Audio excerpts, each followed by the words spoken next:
Si tu arrives avec ton ego surdimensionné, pensant que tu peux passer un simple appel téléphonique et faire reculer la Russie, tu te trompes. Je vais simplement tenir le téléphone pour te montrer qu'il n'y a personne à l'autre bout du fil. La Russie s'en fiche. Laisse-moi te donner un indice. Trump, si tu veux réellement faire quelque chose avec la Russie, la première étape est de signer une déclaration d'un dirigeant, un ordre pour modifier la stratégie des États-Unis. Alors quel est l'objectif stratégique des États-Unis contre la Russie? Si c'est continuer à pousser pour une défaite stratégique de la Russie en Ukraine, la Russie a déjà clairement répondu que cela ne se produira pas. Ils sont prêts à aller jusqu'à la guerre nucléaire pour l'empêcher. Tu sais, cela n'arrivera tout simplement pas. Bonjour chers amis, bienvenue sur la chaîne Monde Multipolaire. Dans cette vidéo, nous allons examiner les événements les plus significatifs des 48 dernières heures et même des dernières semaines. Nous avons beaucoup de mises à jour intéressantes à couvrir, alors plongeons directement dans le vif du sujet. Pour nous soutenir, abonnez-vous, commentez et likez la vidéo. Mesdames et messieurs, bienvenue à l'émission d'aujourd'hui. Les dernières journées ont vu une escalade des tensions sur le champ de bataille en Ukraine. La Russie a lancé une série d'offensives décisives, sécurisant des territoires stratégiques et resserrant l'étau autour de centaines d'officiers occidentaux et de soldats ukrainiens, coincés dans des situations critiques, comme à Tchassivyar. Pendant ce temps, les défenses de Bakhmout sont au bord de l'effondrement sur les fronts stratégiques du Donbass et de Zaporizhia. Les forces russes poursuivent leur avancée, menant des assauts coordonnés sur plusieurs directions, infligeant de lourdes pertes à l'Ukraine et des conséquences dramatiques pour les forces occidentales impliquées dans ce conflit par procuration. L'inspecteur de guerre Scott Ritter, ancien inspecteur des armes, a souligné l'importance de comprendre ces développements dans un contexte géopolitique plus large. Voyons de plus près les événements récents sur le terrain. L'armée russe a réalisé des gains significatifs, capturant 5 régions stratégiques clés, parmi lesquelles Izium, Pisky et Vassilivka. Ces territoires sont des points de pivot cruciaux pour la défense ukrainienne dans les régions du Donbass et de Zaporizhia. La ville de Mariupol se dresse désormais comme le dernier bastion des forces ukrainiennes à l'est. Les combats intenses se concentrent autour d'un complexe industriel servant de forteresse de fortune pour plus de 800 soldats ukrainiens et mercenaires étrangers, provenant principalement d'Europe et d'Amérique latine. Le complexe industriel a été le théâtre d'un combat acharné, avec des unités d'artillerie et d'infanterie russes coordonnant un effort systématique pour démanteler les fortifications ukrainiennes. Ces combats illustrent la méthode de la Russie. Écraser les positions ukrainiennes par une pression constante, paralysant efficacement toute contre-offensive. Scott Ritter a mis en lumière l'approche méthodique des forces russes qui démantèlent ces bastions en mettant l'accent sur la précision et la coordination. Les bombardements incessants, combinant artillerie, armes lourdes et armes de précision, ainsi que la guerre électronique, ont paralysé les lignes de communication des défenses ukrainiennes. La résistance coordonnée s'est effondrée, laissant des forces ukrainiennes isolées et vulnérables, illustrant la planification stratégique et la puissance de feu écrasante des forces russes. Simultanément, les forces russes avancent sur Koro, forçant les troupes de Kiev à une retraite précipitée. Cette retraite, marquée par des pertes considérables en matériel et en personnel, a permis aux forces russes de s'enfoncer plus profondément dans l'Ukraine. Les unités russes sont désormais à moins de 15 km d'Odessa, resserrant leur contrôle sur les voies d'approvisionnement critiques et coupant la logistique ukrainienne. Ces avancées mettent en lumière les vulnérabilités de la structure défensive ukrainienne, en particulier les nœuds d'approvisionnement essentiels à leur survie. Les forces russes ont également mis en place un blocus efficace, coupant les voies de réapprovisionnement cruciales, forçant ainsi une capitulation rapide de l'Ukraine. Les défenseurs de cette manœuvre, couplés à des opérations psychologiques visant à briser le moral des troupes ukrainiennes, soulignent le caractère global de la stratégie de la Russie. Ces avancées représentent un changement majeur dans la dynamique du conflit, la Russie utilisant des tactiques d'armes combinées et des opérations psychologiques pour infliger des coups durs aux défenses ukrainiennes. Les frappes de précision et implacables, associées à la pression psychologique, ont cimenté la domination de la Russie dans des domaines critiques. Mais les implications de ces avancées vont bien au-delà des gains territoriaux. Les capacités de défense de l'Ukraine s'effondrent sous l'incessante domination russe. Les rapports en provenance des lignes de front indiquent un refus généralisé parmi les unités ukrainiennes de retourner au combat, citant des pertes catastrophiques et une diminution des chances de survie. Les soldats ukrainiens décrivent un scénario sinistre dans des positions retranchées, réduites en décombres, avec des munitions qui s'amenuisent, des fournitures en pénurie et un sentiment omniprésent de désespoir, alors que les renforts ne se matérialisent pas. En conséquence, la panique s'est installée et les commandants ont ordonné des évacuations, abandonnant des actifs clés pour empêcher leur capture par les Russes. Ces évacuations, menées sous des tirs d'artillerie intenses, ont laissé les troupes ukrainiennes se démener pour maintenir la cohésion au milieu du chaos, la logistique souffrant sous la pression de ces retraites. Les défis auxquels fait face l'Ukraine sont vitaux. Équipement et personnel militaire perdus pendant des retraits précipités au milieu de l'agitation russe. Les forces russes ont rapidement capitalisé sur ces faiblesses, avançant vers Murad et isolant les défenses ukrainiennes. Les soldats ukrainiens décrivent une atmosphère de peur et de désarroi alors que les lignes d'approvisionnement sont coupées et que les renforts n'arrivent pas. C'est le Wall Street Journal qui rapporte tout ça. Trump souhaite que des troupes européennes soient présentes en Ukraine pour surveiller le cessez-le-feu. Il n'a pas exclu que les États-Unis soutiennent cet accord, même si aucune troupe américaine ne serait impliquée. On découvre qu'en fait, dans l'esprit de Trump et visiblement de certains Européens, en fait, ce seront des troupes d'interposition. Ce sont des sortes de casques bleus. C'est ça, ce serait un peu la finule, en espérant qu'elle ait plus de moyens. Moi, je pense que, en tout cas... Attendez, c'est quand même énorme ce que vous dites, parce que ça renverse complètement les choses. Et ça a évidemment moins de panache d'aller simplement contrôler un cessez-le-feu que d'aller combattre les Russes. C'est pas la même chose. Oui, c'est vrai, mais de toute façon, même le président Zelensky n'a jamais demandé aux troupes occidentales de venir aux côtés de ses propres soldats pour se battre contre les Russes. Mais c'est vrai que les Occidentaux pensent à l'étape d'après. Le chef d'état-major de l'armée de terre française lui-même a évoqué cette possibilité d'envoyer des troupes, mais qui ne seraient pas des troupes de combat, mais des troupes qui permettraient de s'assurer, s'il y a un cessez-le-feu, qu'il sera bien respecté par les Russes. Et je pense que l'une des raisons pour lesquelles Trump tient à l'envoi de ses troupes, c'est que comme il n'a pas forcément envie que l'Ukraine entre, en tout cas tout de suite dans l'OTAN, et que donc il y ait cette protection de l'Ukraine qui serait une protection globale, mutualisée, par toutes les troupes de l'OTAN, au premier lieu desquelles les Américaines, envoyer des soldats européens, ce serait une façon, entre guillemets, de se laver les mains du respect d'un éventuel gel de la ligne de front. L'inspecteur Scott Ritter a observé que l'effondrement rapide des lignes défensives ukrainiennes reflète des problèmes structurels profonds au sein de l'armée de Kiev, liés à une stratégie défaillante et à une dépendance excessive vis-à-vis de l'Occident pour combler ces défauts. Parmi ces défauts figure une mauvaise coordination entre les unités, une formation insuffisante des conscrits et une dépendance excessive aux renseignements de l'OTAN, qui ont souvent échoué à prédire les manœuvres russes. Les tactiques russes de coupe des voies d'approvisionnement et d'attaque des positions ukrainiennes avec des armes combinées ont laissé les forces de Kiev fragmentées et désorientées. Le ciblage méthodique des chaînes d'approvisionnement des forces russes garantit que même les positions ukrainiennes les mieux défendues finissent par succomber à l'isolement et à l'épuisement des ressources. De plus, la tension au sein des forces ukrainiennes devient de plus en plus évidente, à mesure que de nouvelles troupes expriment leur frustration face au manque de clarté dans le leadership et aux défis insurmontables posés par les Russes. Les rapports du front révèlent un mécontentement croissant parmi les rangs des soldats, de plus en plus confrontés à des conditions désastreuses, sans aucun soulagement en vue. Cette panne morale, combinée aux lacunes logistiques, met en évidence l'impact cumulatif de la pression soutenue de la Russie. L'effet combiné de ces revers mène à un siège militaire avec peu d'espoir de regagner le terrain perdu à court terme.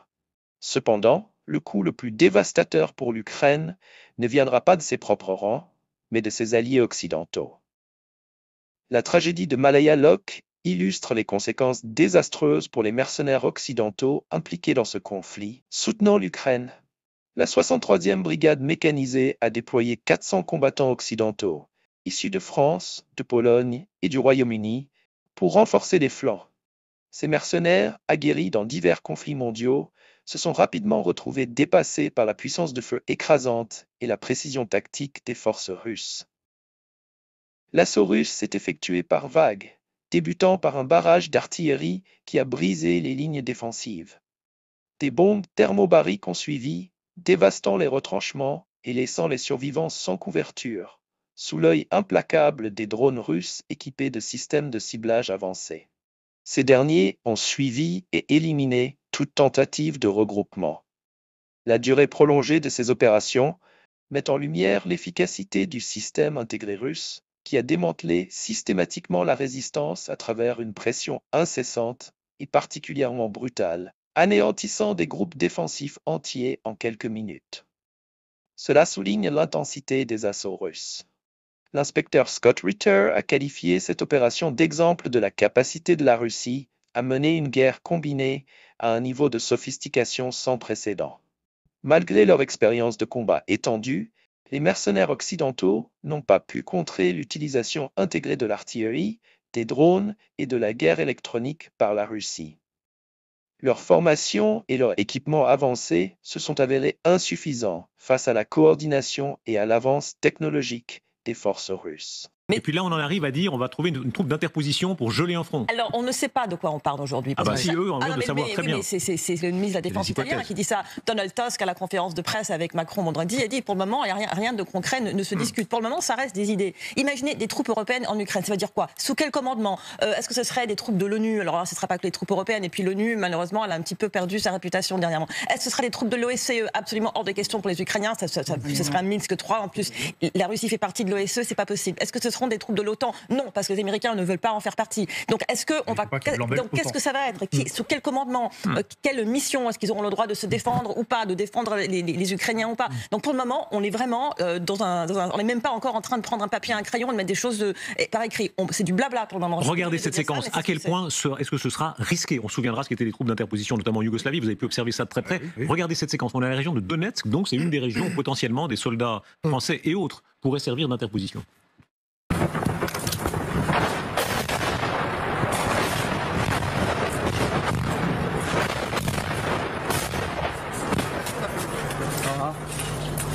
Voilà, on a indiqué course, mais c'est effectivement région de Donetsk. Voilà, Donetsk, c'est une des régions où théoriquement, par exemple, des soldats français pourraient être là pour faire barrage. Après l'arrêt des combats. Avec des garanties de sécurité. Et quelles sont les garanties de sécurité qui valent quelque chose? Parce qu'on a vu que les garanties bilatérales, elles ne valent rien.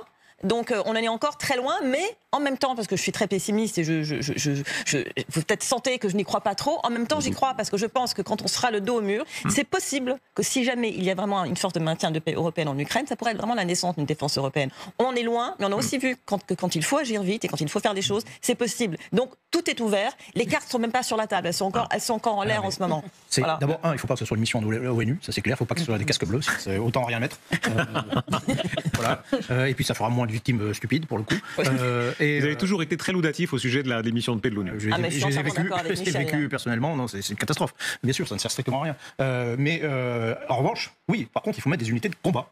Un peu de la même façon qu'on a déployé des unités de combat dans les pays baltes, des bataillons multinationaux qui sont là pour défendre la frontière. Ça veut dire qu'on le fait sans l'accord de la Russie. Oui. Oui, ça, c'est le grand problème. Mais du coup, ça cristallise, ça concrétise une véritable alliance militaire. Oui. Ça, c'est des garanties de sécurité. Et là, pour le coup, c'est une vraie garantie de sécurité. S'il n'y a pas de soldats au sol, la garantie de sécurité, c'est du vent.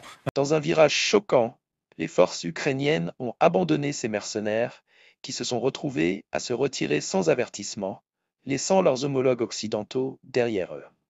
Cette trahison a laissé les mercenaires seuls face à un assaut impitoyable, sans espoir d'extraction ni de renfort. Le carnage qui a suivi a mené à l'anéantissement de tous les 400 combattants en une journée de confrontation, mettant en évidence les défaillances organisationnelles sous le commandement ukrainien. Cet abandon a suscité une indignation générale et soulevé des questions sur la capacité de l'Ukraine à gérer ses alliés étrangers, érodant davantage la confiance dans la direction militaire de Kiev. Les événements de Malaya Lok sont un sombre rappel des enjeux élevés et des réalités brutales de ce conflit, avec des vies occidentales perdues au milieu de ce qui est perçu par beaucoup comme une mauvaise gestion stratégique et une trahison catastrophique.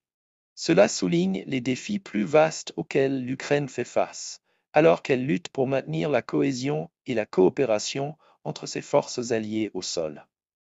Dans le ciel de l'Ukraine, les combats racontent une autre histoire de conflit intense.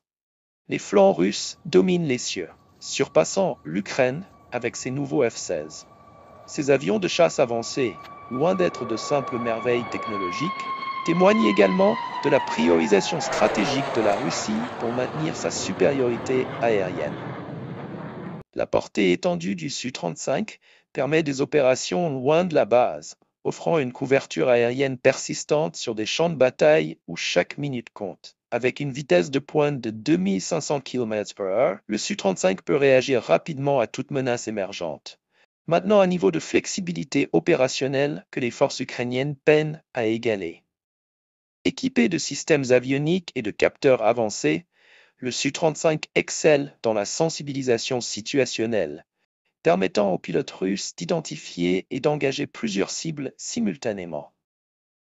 Sa polyvalence, incluant le combat air-air et des frappes de précision sur des cibles au sol, confère à la Russie un avantage décisif pour affirmer sa domination à travers divers scénarios de combat.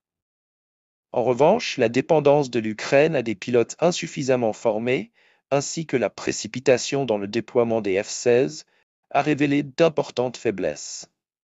Bien que technologiquement sophistiqués, ces avions nécessitent une expertise poussée pour exploiter pleinement leur potentiel. De nombreux pilotes ukrainiens, formés à la hâte dans les pays de l'OTAN, luttent avec la courbe d'apprentissage abrupte associée à ces jets. De plus, le déploiement simultané des F-16 pour la défense aérienne et le soutien au sol a dilué leur efficacité dans l'un ou l'autre de ces rôles, les rendant vulnérables face à la Russie. L'intensification de la guerre électronique par la Russie complique encore la situation pour l'armée de l'air ukrainienne. Les systèmes russes perturbent les radars et les liaisons de communication, rendant les systèmes de ciblage des F-16 moins efficaces. Cette asymétrie technologique, couplée à la supériorité du Su-35 en matière de maniabilité, fait que les combats aériens se terminent souvent en faveur de la Russie. La disparité souligne les limites de l'aide militaire occidentale dans l'effort pour inverser la marée de la bataille. L'introduction des F-16, saluée comme un possible game changer, révèle les défis plus vastes auxquels l'Ukraine est confrontée en intégrant des équipements militaires occidentaux dans un environnement surchargé et des infrastructures militaires sous-financées. L'accent stratégique de la Russie sur le maintien de la domination aérienne continue de renforcer sa supériorité tactique globale, façonnant la trajectoire du conflit en sa faveur. Ce conflit a des implications qui dépassent largement les frontières de l'Ukraine. En Syrie, la Russie fait face à une crise croissante, tout aussi cruciale que la perte de son radar I-6K1, pilier des systèmes S-300 et S-400. Ce radar, essentiel pour détecter et neutraliser les menaces aériennes, a été capturé par les insurgés du HTS dans une offensive audacieuse et inattendue. Moscou accuse les services secrets ukrainiens d'avoir orchestré cette opération, signalant une tentative délibérée d'ouvrir un nouveau front dans le conflit. Si cette accusation est fondée, elle met en évidence l'expansion de la guerre par procuration avec des factions occidentales qui sapent activement les atouts stratégiques de la Russie au-delà de l'Europe. La perte de cette technologie ne met pas seulement en danger le réseau de défense aérienne russe en Syrie, mais expose aussi des vulnérabilités critiques que les adversaires peuvent exploiter. L'inspecteur Scott Ritter a commenté les défis complexes du double front auquel la Russie est confrontée, soulignant l'équilibre délicat nécessaire pour sécuriser les gains en Ukraine, tout en stabilisant sa position en Syrie. Cette analyse suggère qu'il s'agit d'un effort concerté de l'OTAN pour étirer les ressources russes et compliquer ses opérations militaires. La réponse de la Russie a été rapide mais mesurée, avec l'envoi de renforts à des postes clés autour de sa base navale de Tartus. Ces actions soulignent la détermination de Moscou à protéger ses intérêts dans la région, même si elle fait face à une pression croissante en Ukraine. Les installations radar révèlent leur importance stratégique, soulignant le rôle essentiel qu'elles jouent dans l'architecture de défense élargie de la Russie. Ce développement signale un jeu d'échecs géopolitique plus vaste, où chaque mouvement a des conséquences qui résonnent à travers l'ensemble des factions occidentales impliquées. L'implication en Syrie reflète les stratégies employées en Ukraine pour créer un réseau complexe de défis pour la Russie. Les décideurs politiques devront équilibrer leurs engagements en Ukraine et en Syrie, testant la résilience stratégique de Moscou alors qu'elle navigue dans un paysage de menaces interconnectées et de changements d'alliance. En conclusion, la situation devient de plus en plus complexe, marquée par des décisions décisives sur les gains territoriaux et la domination aérienne. La stratégie de la Russie continue de se remodeler, façonnant la trajectoire du conflit. Les faux pas sur le terrain soulignent les défis auxquels Kiev et ses alliés sont confrontés. Les analyses de Ritter mettent en évidence comment ces dynamiques reflètent des changements plus larges dans les structures de pouvoir mondial, alors que Moscou navigue dans ces eaux turbulentes. Les enjeux ne cessent de croître, non seulement pour l'Ukraine, mais pour la stabilité mondiale. La Russie fait face à des défis croissants sur ces deux fronts, en Ukraine et en Syrie. Des défis qui résument la complexité des conflits géopolitiques modernes. Chaque théâtre d'opération influence l'autre, créant une dynamique d'interaction entre l'économie militaire et les facteurs politiques qui façonneront la dynamique du pouvoir mondial pour les années à venir. La saga du conflit reste incertaine, mais les échos des batailles d'aujourd'hui façonneront sans aucun doute l'ordre mondial de demain. En réalité, est-ce qu'on ne donne pas raison à Trump? C'est-à-dire, Trump arrive et dit ce sera comme ça. Et on pourrait s'attendre que les Européens disent non, nous, on va continuer à se battre contre la Russie, même seul, même sans votre aide. Et c'est pas ce que disent les Européens. Là, les Européens disent très bien, parfait, nous, on va s'occuper de faire du maintien de la paix. C'est pas la même chose. Moi, j'ai connu tout à fait d'accord. Moi, je suis totalement d'accord avec vous. Après, ça a été expliqué de manière algébrique et mathématique. C'est-à-dire que ceux qui fanfaronnent en disant pas de problème, on va prendre le relais des Américains, c'est aujourd'hui, c'est matériellement impossible. Et c'est tout pour cette courte vidéo. Nous vous rappelons de condamner toute forme de violence dans le monde. Merci de votre attention, abonnez-vous à ma chaîne, mettez des likes, rejoignez mon Telegram et passez une bonne journée. Au revoir.